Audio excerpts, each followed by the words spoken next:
Muito bem, gente. Nós estamos nessa série aí que vocês estão vendo. Já nas laterais aí vai mostrar. Essa série chama Ladrões da Alegria e ela é baseada na carta de Paulo à igreja de Filipos. Então, essa carta chama aos Filipenses, ok? Nós começamos no primeiro domingo do mês e nós já estudamos o capítulo 1. Então, se você perdeu, eu acho legal você acessar o nosso canal lá, tá tudo lá no YouTube, ok? E aí você revisita essa mensagem para você entender a sequência, tá bom? Domingo passado nós pulamos a série porque era Páscoa, ok? E agora a gente retoma no capítulo 2. Muito bem, mas antes de entrar em Filipenses, eu quero ler um texto de Jesus para nós. Esse texto aqui, olha. Lá em João, capítulo 15, Evangelho de João, capítulo 15, no versículo 11, Jesus tem esta frase. Ele fala assim, olha, eu tenho lhes dito estas palavras para que, olha a finalidade do ensinamento de Jesus, para que a minha alegria esteja em vocês e a alegria de vocês, com a minha, fique completa.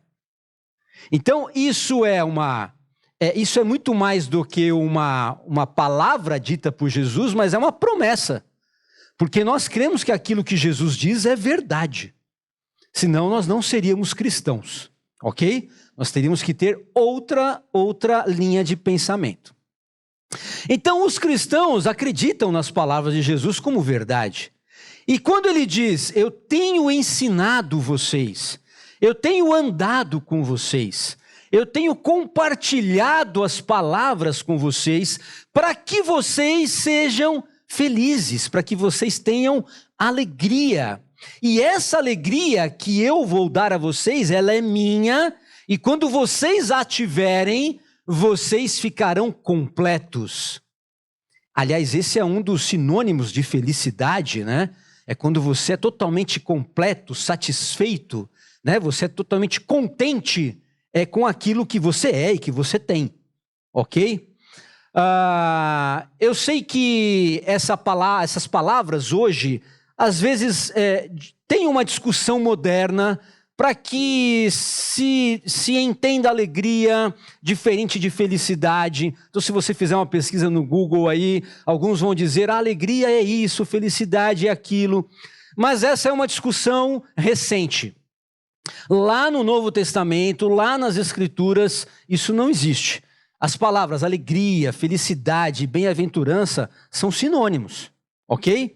Então, todas as vezes que a gente falar sobre alegria, a gente vai também falar sobre felicidade, vai falar sobre bem-aventurança, e talvez a palavra que melhor expresse isso na cultura judaica seja shalom, né? Quem está assistindo a série The Chosen está observando lá que constantemente os personagens se cumprimentam com shalom.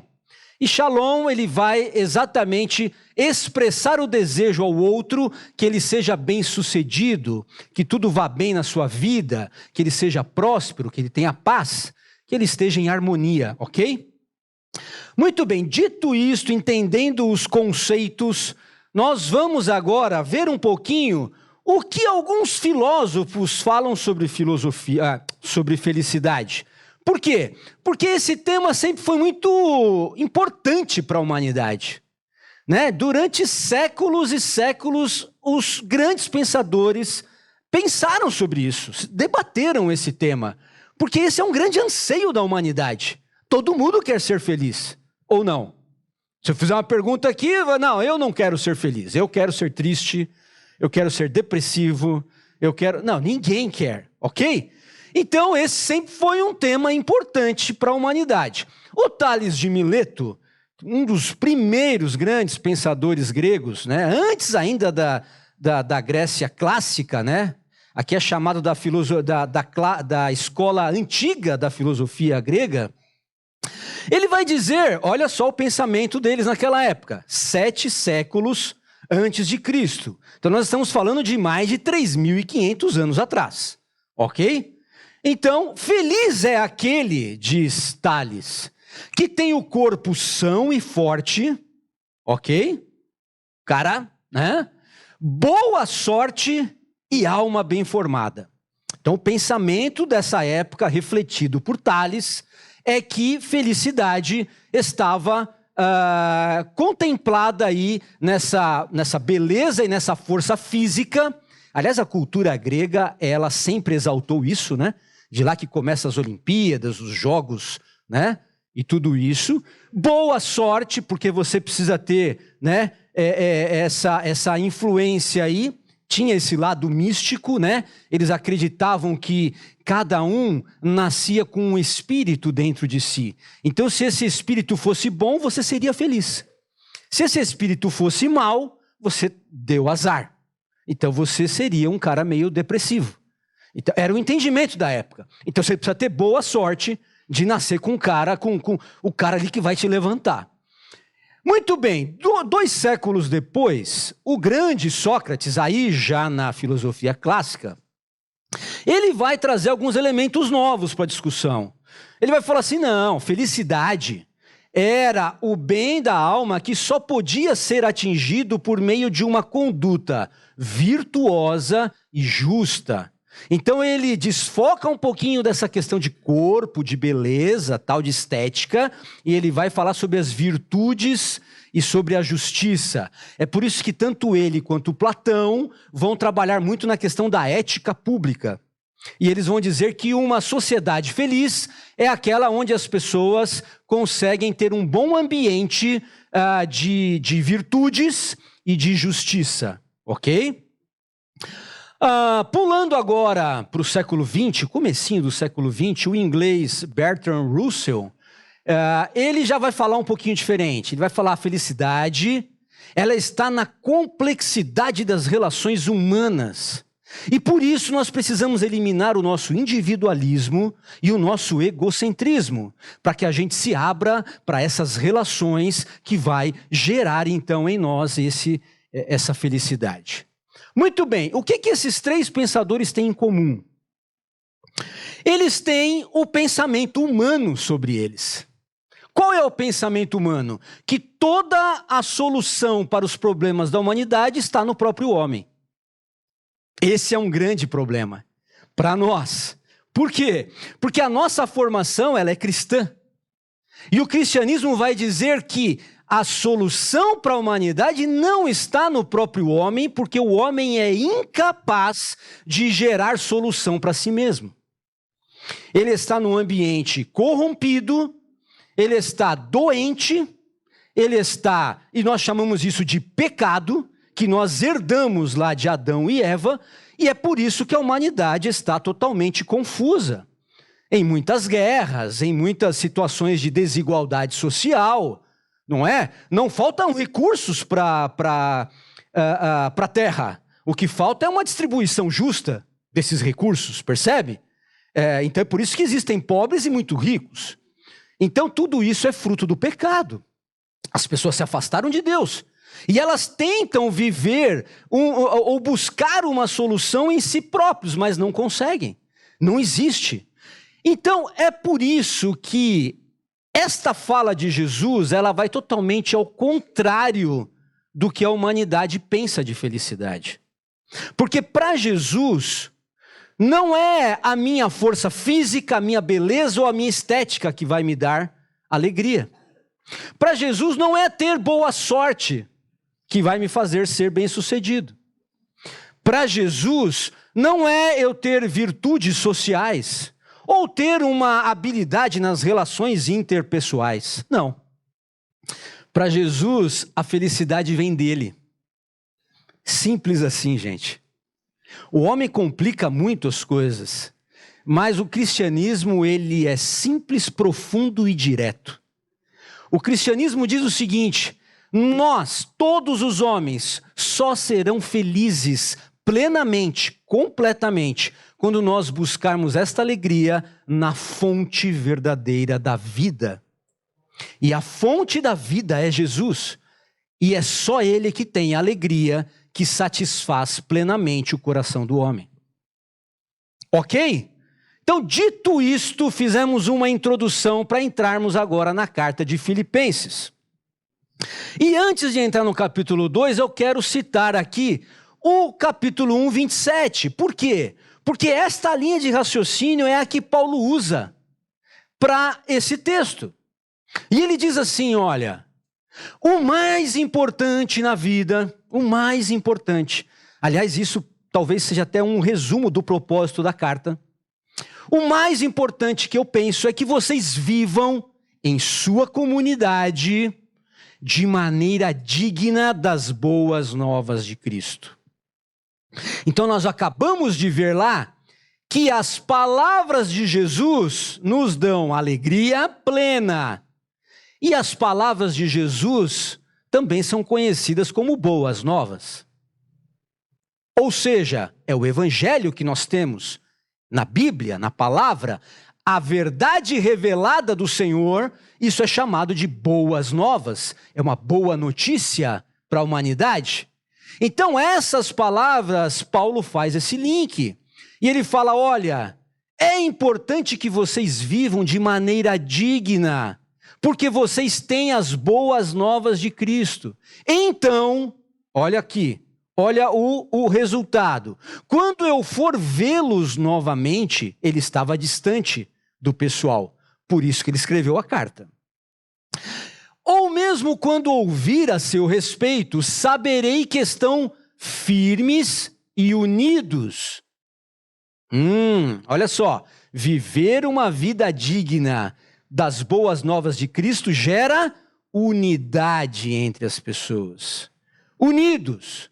Muito bem, em um só espírito, em um só propósito e lutando juntos pela fé que é proclamada no Evangelho, nas boas novas.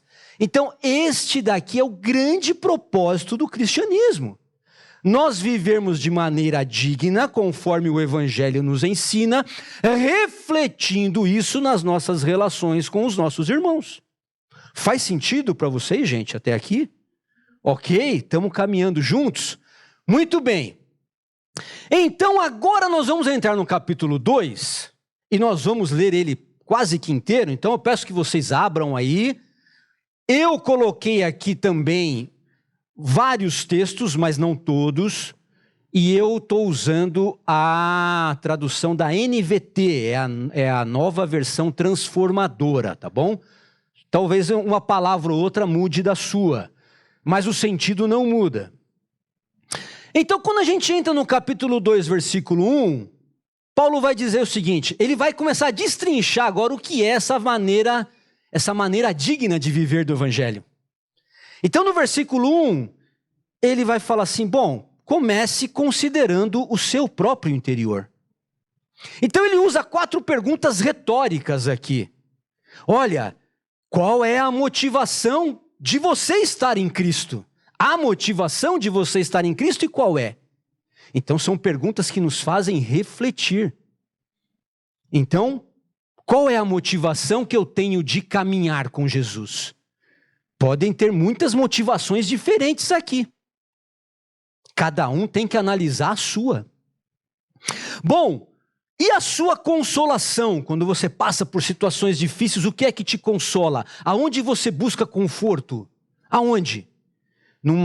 Nas pessoas? Numa situação? Ou esse consolo vem do amor de Deus que se manifesta em você? Então, são possibilidades que ele vai colocando. A comunhão que o seu espírito tem é com quem? É com o Espírito de Deus? Porque está aí em maiúsculo. A sua comunhão, o seu interior está em comunhão com Deus, com o Espírito dele? E as suas motivações? Há compaixão nelas? Há afeição pelo outro? O que é que te move? Então essas perguntas, elas nos fazem olhar para dentro de nós. Ok? Bom, por que isso é importante? Porque está cheio de gente sendo roubado na sua alegria, porque não está bem consigo próprio, consigo mesmo. Não está bem. Tem pessoas que não se encontram. Ou não? Não é verdade isso? Quantas pessoas estão desorientadas? Quantas pessoas estão atribuladas? Quantas pessoas estão sem foco na vida? Sem direção? São pessoas que não se encontram. Elas estão sempre buscando algo que nunca chega. Então, isso o que é? É uma desarmonia interna da vida. E é por isso que nós vemos aí os consultórios psiquiátricos lotados, né? E as terapias bombando, porque as pessoas, muitas vezes, nem elas se reconhecem. Então, o que falta aí? Falta uma harmonia interna da sua própria vida. Então, é por isso que Paulo começa esse capítulo de viver de maneira digna por nós mesmos. Fala, analise você. Então, o que a gente ganha com isso? Se nós começarmos dessa forma, a alegria de estar em paz consigo mesmo. Então, nós estamos falando sobre os ladrões da alegria, ok? Então, nós precisamos pensar aqui naqueles que nos protegem contra os ladrões. Porque os ladrões não deixam de vir tentar te roubar. Agora, se ele encontrar uma casa segura, ele vai procurar outra. Não é assim? Ele trabalha na oportunidade. Ele trabalha na fragilidade. Se você estiver se protegendo, ele vai procurar outro. É assim que a vida funciona. Muito bem. Continuando o texto, olha o versículo 2 aí, gente. Ele vai agora mudar o seu foco. Bom, agora que você já considerou o seu interior, considere a sua vida comunitária. Como é que você tem vivido ao lado dos seus irmãos? Como é que você tem vivido ao lado das pessoas que professam a fé que você tem? Porque nós estamos numa igreja, e quando eu digo igreja não é esse prédio, a igreja do Senhor são os filhos de Deus na terra, ok? Esta igreja, ela é comparada nas escrituras com um corpo, onde Cristo é o cabeça e nós somos os membros desse corpo. Então, você já viu alguma mão andando aí sozinha por aí? Não existe, né? Você já viu algum pé amputado por aí? Não dá. Ele precisa estar ligado no corpo, porque é o corpo que gera vida. E é o cabeça que orienta tudo isso. Se nós morrermos com a nossa parte cerebral, o que acontece? Todo o corpo fica inutilizado. Todas as orientações do nosso corpo, motoras, os órgãos, tudo funciona pelas sinapses do cérebro. Não tem outra forma. Muito bem, então Cristo está na direção do seu corpo. E como é que nós estamos lidando uns com os outros? Ok? Então Filipenses vai falar assim, olha, já que você agora está querendo viver de maneira digna, completem a minha alegria, diz Paulo, concordando sinceramente uns com os outros, amando-se mutuamente e trabalhando juntos, gente, com a mesma forma de pensar e um só propósito. Então não dá para nós estarmos num corpo, um puxando para um lado e o outro puxando para o outro, porque a gente vai rasgar no meio. Então não dá para a gente ficar num corpo aqui onde os propósitos são inúmeros e a gente... Agora, que propósito é esse? É o propósito que está na cabeça do pastor Edgar. Não. É o propósito que é revelado nas Escrituras. A igreja do Senhor se move, se movimenta pela palavra de Deus revelada. Então nós não seguimos aqui um guru espiritual.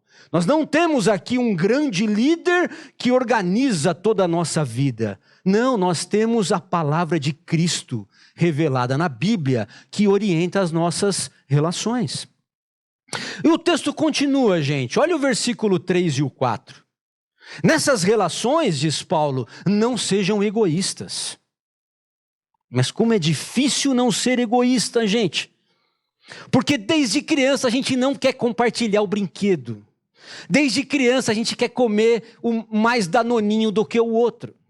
A gente quer o pedaço, a coxa maior no prato. É assim que é, gente.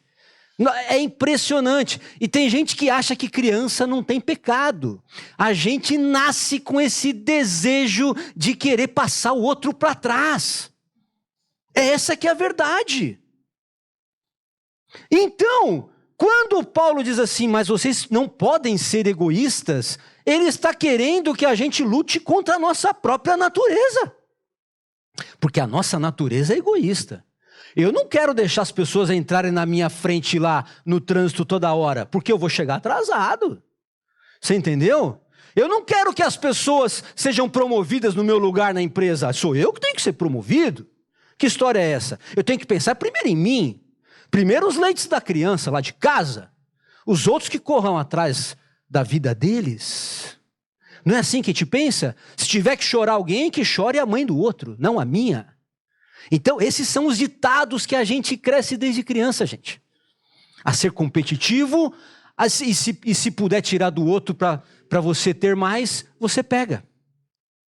Então, o cristianismo é uma contracultura total. Ele vai nos ensinar a nadar contra a maré. A gente tem que nadar contra a maré. Agora o texto continua. Olha que interessante, não tentem impressionar ninguém.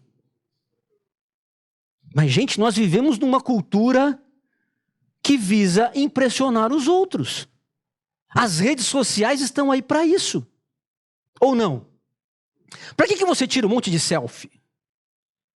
Faz uns filtros lá, bota uns negocinho colorido, diminui a barriga, tira um pouquinho ali o defeito do nariz. Para que é? É para impressionar as amigas. Não é?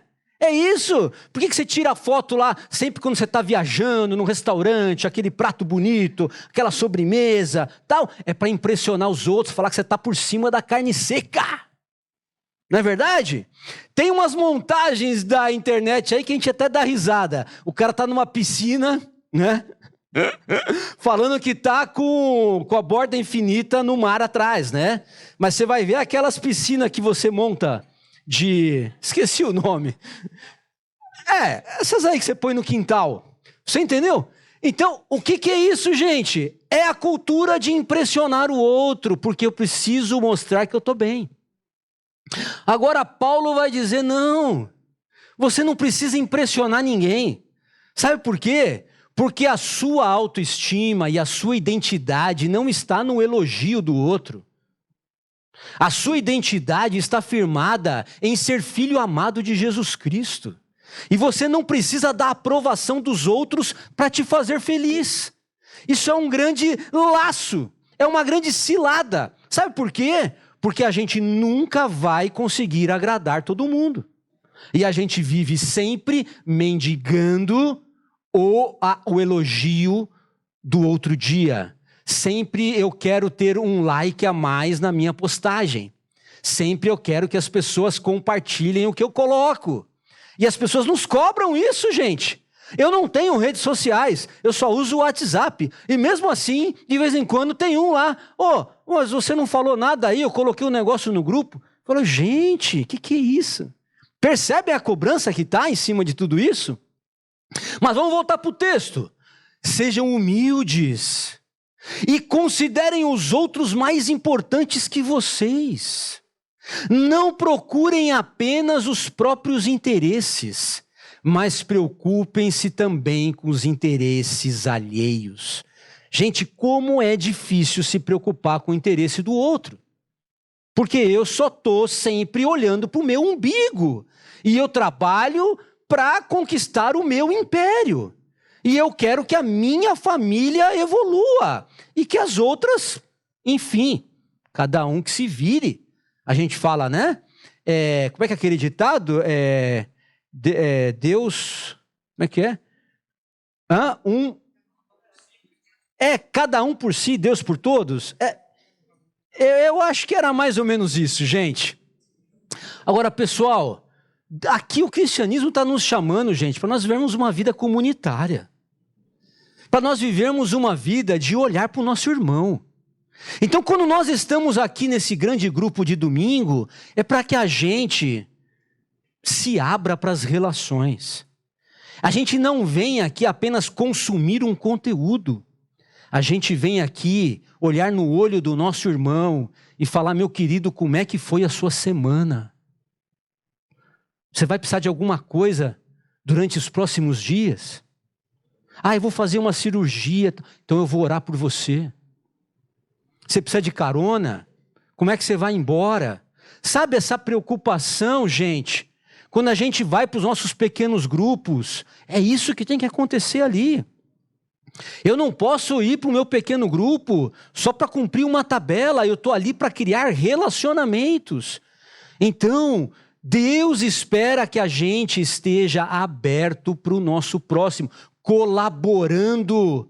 Gente, tem muitos programas aqui na igreja acontecendo de cuidado com o próximo. Não fique isento de tudo isso, não fique alheio a tudo isso. Preste atenção no movimento de Deus, gente. Colabore no seu pequeno grupo. Preste atenção no que está acontecendo lá. Proponha coisas novas. Falo, gente, eu percebi, olha, semana passada, tal fulano entrou no nosso pequeno grupo aqui, percebi que ele não estava legal. Talvez, olha, quem pode fazer uma visita para ele essa semana? Quem pode fazer uma ligação? Quem pode mandar uma mensagem? Não é possível que a nossa agenda esteja tão cheia que a gente não consiga enviar uma mensagem para alguém que precisa. Então, isso aqui é cristianismo, gente. Ok? Agora, o que eu ganho com tudo isso? A alegria de pertencer a esse grupo. E isso é muito bom. Isso gera em nós uma satisfação muito boa. Sabe por quê? Porque está cheio de gente se mutilando. Está cheio de gente entrando em depressão porque é excluída de grupos. Porque não é bem aceita na família.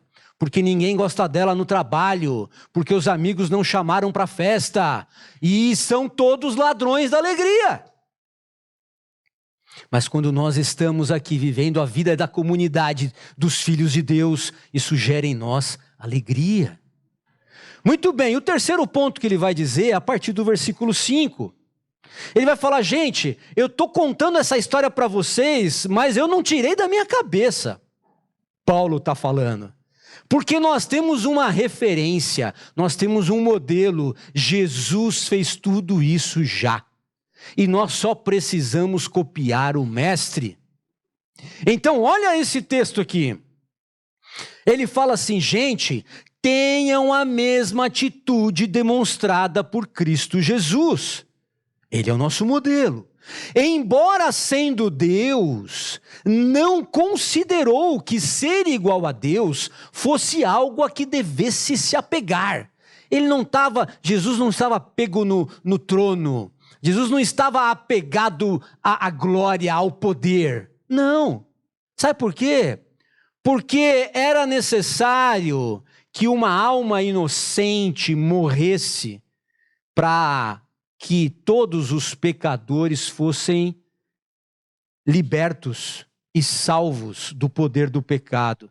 E esta alma inocente, sem pecado, só poderia ser o próprio Deus, porque toda a humanidade estava corrompida. Então não tinha outra opção de redenção da humanidade a não ser Deus vir aqui. E ele se prontificou. Ninguém matou Jesus, gente. Não foram os judeus, não foram os romanos. Não, ele se entregou, diz as Escrituras.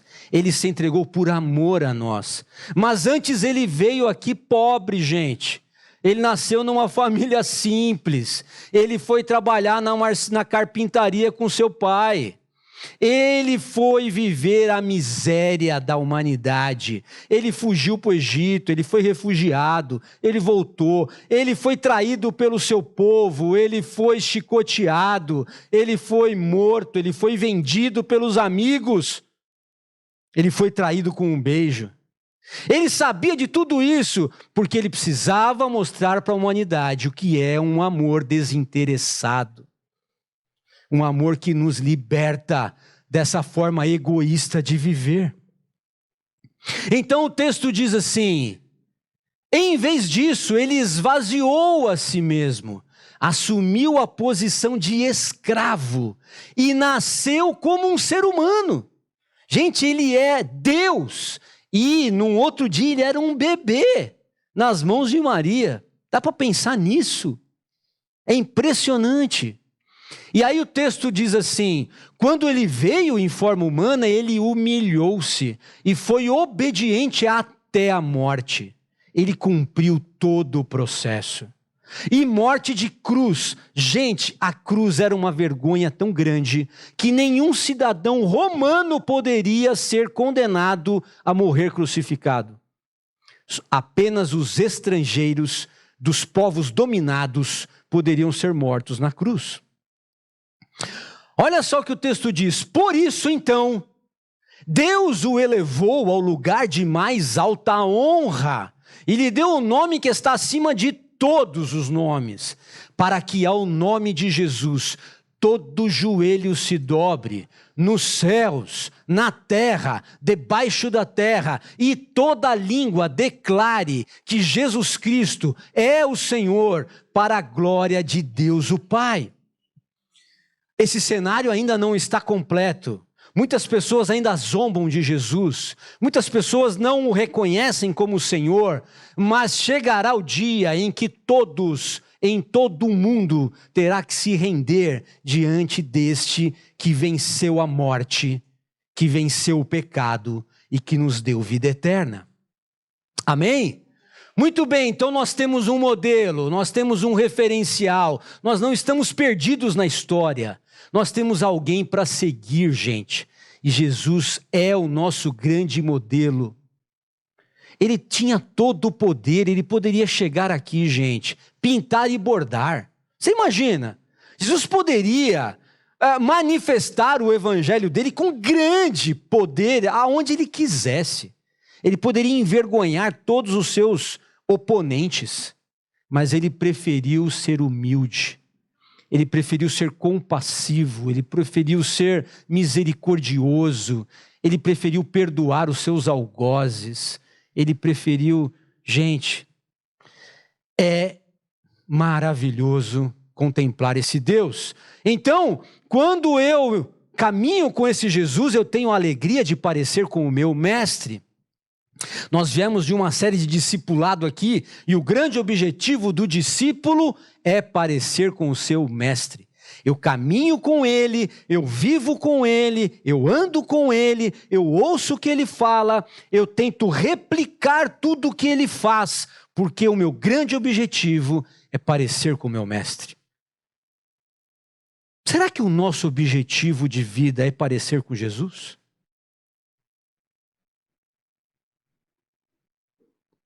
Ou será que eu tenho outros objetivos que estão na frente, na fila? Será que eu tenho outras prioridades? Essa deveria ser a nossa maior prioridade. Porque Jesus está aqui restaurando cópias dele na terra. Porque quando nós somos criados lá em Adão e Eva, nós somos criados à imagem e semelhança de Deus. O pecado borrou essa imagem. O pecado trouxe confusão para toda essa história. E só em Jesus isso é possível. A restauração de voltarmos a ser a imagem e semelhança como Deus é, quando nós copiamos Jesus Cristo em nossas vidas. Esse é o grande objetivo. O quarto ponto, rapidamente, versículo 12.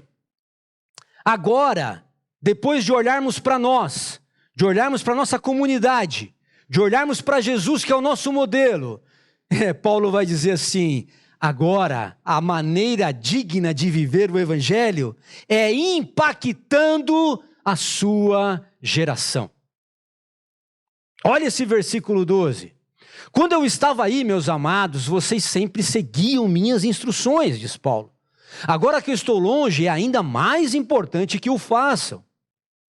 Trabalhem com afinco a sua salvação, obedecendo a Deus com reverência e com temor. Esse trabalhar com afinco a sua salvação Não é que nós vamos conquistar a nossa salvação. Nossa salvação vem de Deus, ela é gratuita. Nós já recebemos, nós não temos poder nenhum de conquistar nossa salvação. Salvação vem de Deus para nós. Mas este verbo aí, lá no original, ele dá o sentido assim de lapidar. Ele era usado muito para os mineradores na mina.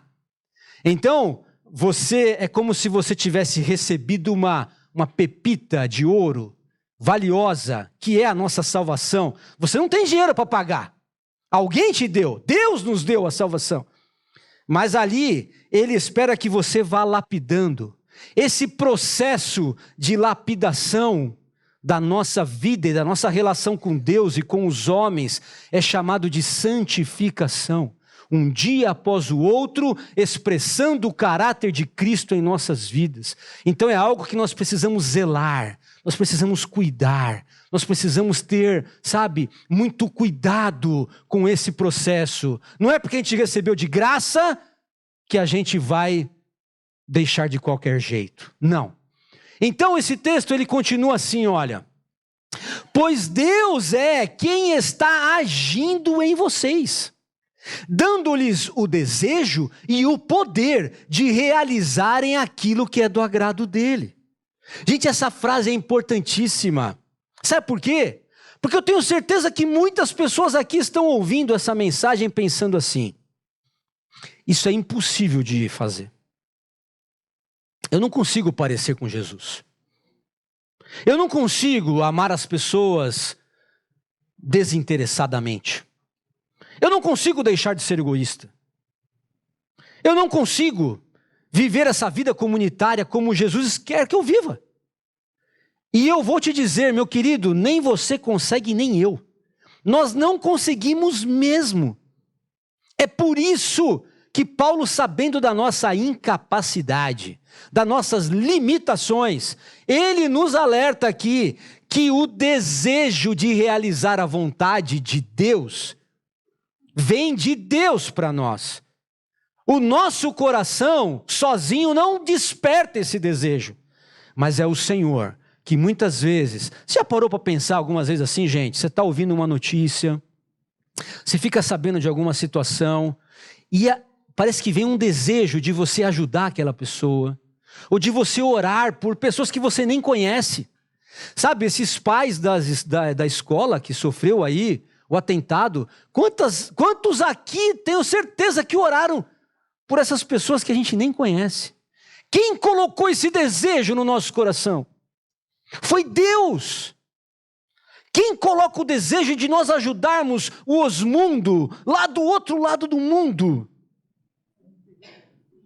Foi Deus. Deus que coloca. Quem coloca o desejo da gente vir aqui, que nem vocês viram, sábado passado numa Páscoa solidária, 150 crianças aqui, a gente cuidando e orando e fazendo teatro e dando chocolate, entregando uma mensagem e abraçando. Quem coloca esse desejo de ajudar o próximo, que a gente nem conhece? É Deus. Mas o texto vai além. Ele fala assim: além de Deus colocar esse desejo de fazer o bem, de agradar a Deus no seu coração, Ele ainda te dá o poder de realizar. É por isso, gente, que a gente não pode ficar travado na vida. Eu gostaria tanto de ajudar, sabe, mas eu não consigo. Como assim? É Deus que te capacita, meu querido. Mas é que, sabe, as pessoas cheias de boas intenções e zero de atitude. Você conhece gente assim? Tem gente assim, não tem? Às vezes nós somos assim. A gente fica, sabe? Eu quero tanto fazer isso, eu quero tanto ajudar fulano, eu quero tanto vir aqui, olha, a gente ajudar o Instituto Equipar, né? Que eu sei que vocês estão fazendo aí, estão movimentando, eu quero tanto ajudar aí na recepção, eu quero, sei lá. Mas nunca vem. Mas nunca está disponível. Essa semana eu não posso. A outra também não dá. Aí eu vou viajar. É aniversário do sobrinho da minha cunhada de 3º grau, sabe? Gente, é tanta prioridade antes de realizar a vontade de Deus que nunca acontece. Mas graças a Deus, porque tem gente aqui que já entendeu isso e está vivendo isso. O texto continua: façam tudo sem queixas, nem discussões, de modo que ninguém possa acusá-los. Gente, isso aqui é um grande desafio, mas Deus nos ajuda. Levem uma vida pura e inculpável como filhos de Deus, brilhando como luzes resplandecentes, num mundo cheio de gente corrompida e perversa. Caramba! E eu estava orando a Deus para ter só crente no meu departamento. Eu estava orando a Deus para Deus mandar todos os incrédulos embora. Eu queria lá fazer um culto lá na minha sessão. Não. O plano de Deus é que a gente brilhe no meio das trevas.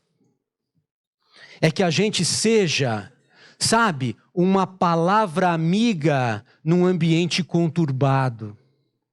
Que a gente leve uma proposta de paz enquanto todos estão brigando.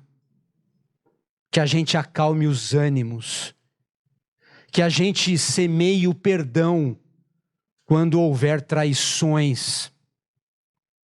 Que a gente semeie generosidade quando houver necessidade.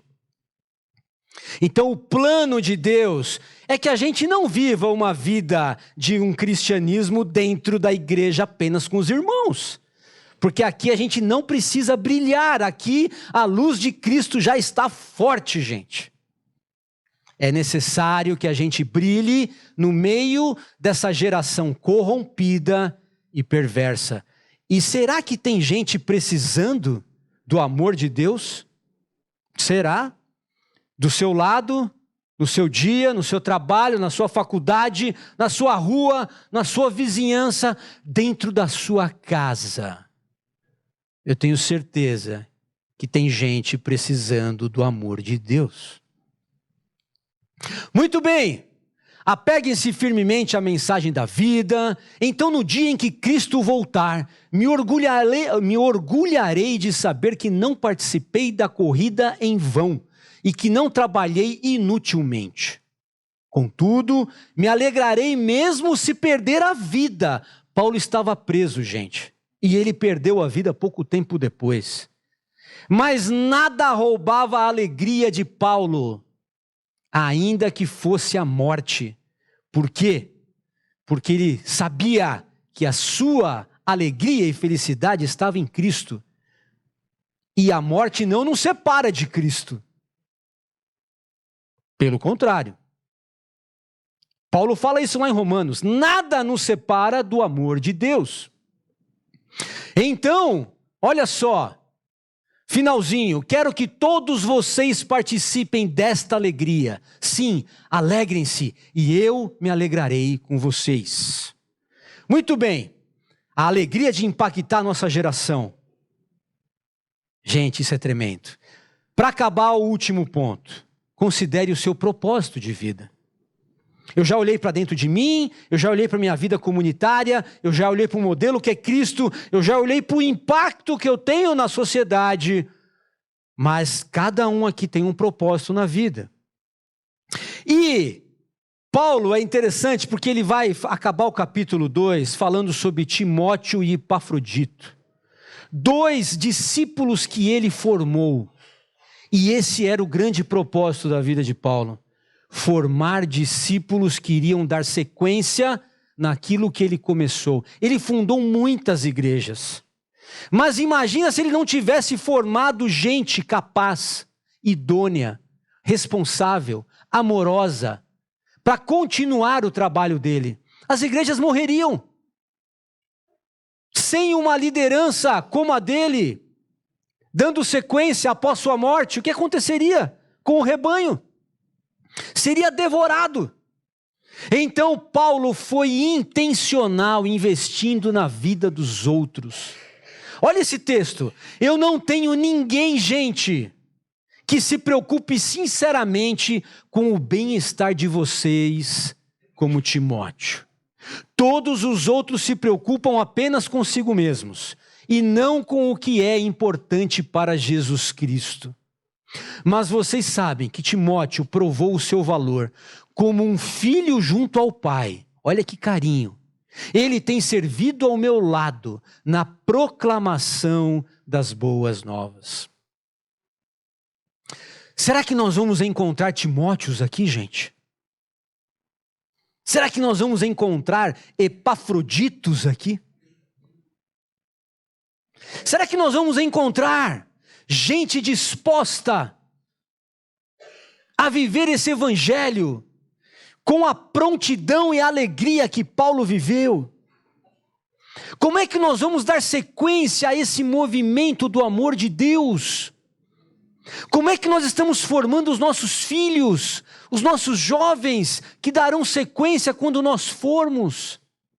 Percebem como há muita coisa a ser feita e que precisa acontecer para que a vontade e as boas novas de Cristo continuem a ser espalhadas? Tudo isso então, gente, para fechar, a alegria de estar em paz consigo mesmo, de pertencer ao grupo, de parecer com o meu mestre, de impactar minha geração, de formar sucessores, tudo isso são sombras e traços das coisas que nós recebemos quando nós estamos vivendo de uma maneira digna do Evangelho. Mas eu quero fechar com essa frase e que você fique com ela. Porque se for perguntar aqui o conceito de felicidade para cada um vai dar uma resposta diferente. Não, felicidade para mim é eu viajar, felicidade para mim é eu ter sossego em casa, felicidade para mim, sabe, é eu ter uma boa grana no banco, felicidade para mim é eu ter amigos em casa, churrasco todo fim de semana, felicidade para mim é eu vir para a igreja. Cada um vai responder uma coisa. Mas o conceito bíblico está muito próximo disso daqui. Receber de Cristo a alegria que permanece por seu amor, não por nós. É a alegria que está segura em Deus, que é recebida por meio do Evangelho. Não há outro caminho. É ali que Deus se revela e se manifesta. E precisa ser evidenciada na prática, na minha relação com Deus, comigo e com o próximo. Gente, se nós caminharmos nessa direção aí, que a Bíblia nos ensina, certamente os ladrões da alegria não nos roubarão mais. Porque a nossa alegria não está como os filósofos pensaram. Nós vamos cantar aqui, eu quero chamar o pessoal já. Vamos nos colocar de pé, gente. Eu quero fazer uma oração para a gente encerrar. Gente, a nossa alegria não está na boa sorte de Tales. Nossa alegria não está nas virtudes sociais de Sócrates e Platão. Nossa alegria não está nas relações humanas de Russell, não. Nossa alegria está na fonte verdadeira que nunca seca, que é Jesus Cristo. Amém? Feche os seus olhos. Pense em tudo aquilo que está querendo roubar a sua alegria. E perceba que tudo isso, gente, é pequeno demais para tirar a sua felicidade.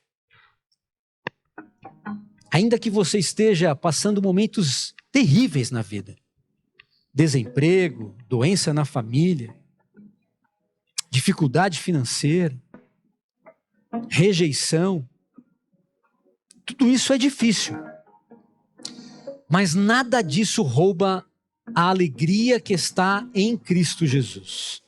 Ela é plena, ela nos satisfaz, ela é completa, ela completa o nosso ser. Por isso, Pai, eu lhe peço, Deus, nos ajuda, Senhor, nos ajuda a entender e a viver essa alegria plena que está na relação que nós temos contigo, no Evangelho das Boas Novas, no amor que nos conquistou. Pai, todo o resto vai se perder, Senhor. Nossa beleza um dia vai embora. Nossa família também. Nosso emprego não é eterno. Por isso, se a nossa alegria estiver nessas coisas, Pai, nós somos os mais miseráveis dos homens.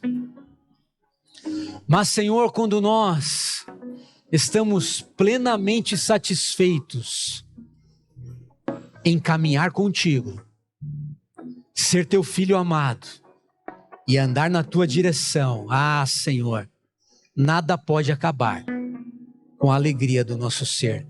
Que essa alegria venha inundar esses corações, Pai. Venha penetrar nas nossas mentes, Deus. Venha mudar nossa maneira de ver a vida. Que a gente possa sair daqui mais cheio, mais alegre, mais feliz, mais convicto de que nós somos amados por Deus. E isso nos basta. Cristo é suficiente. Amém, gente.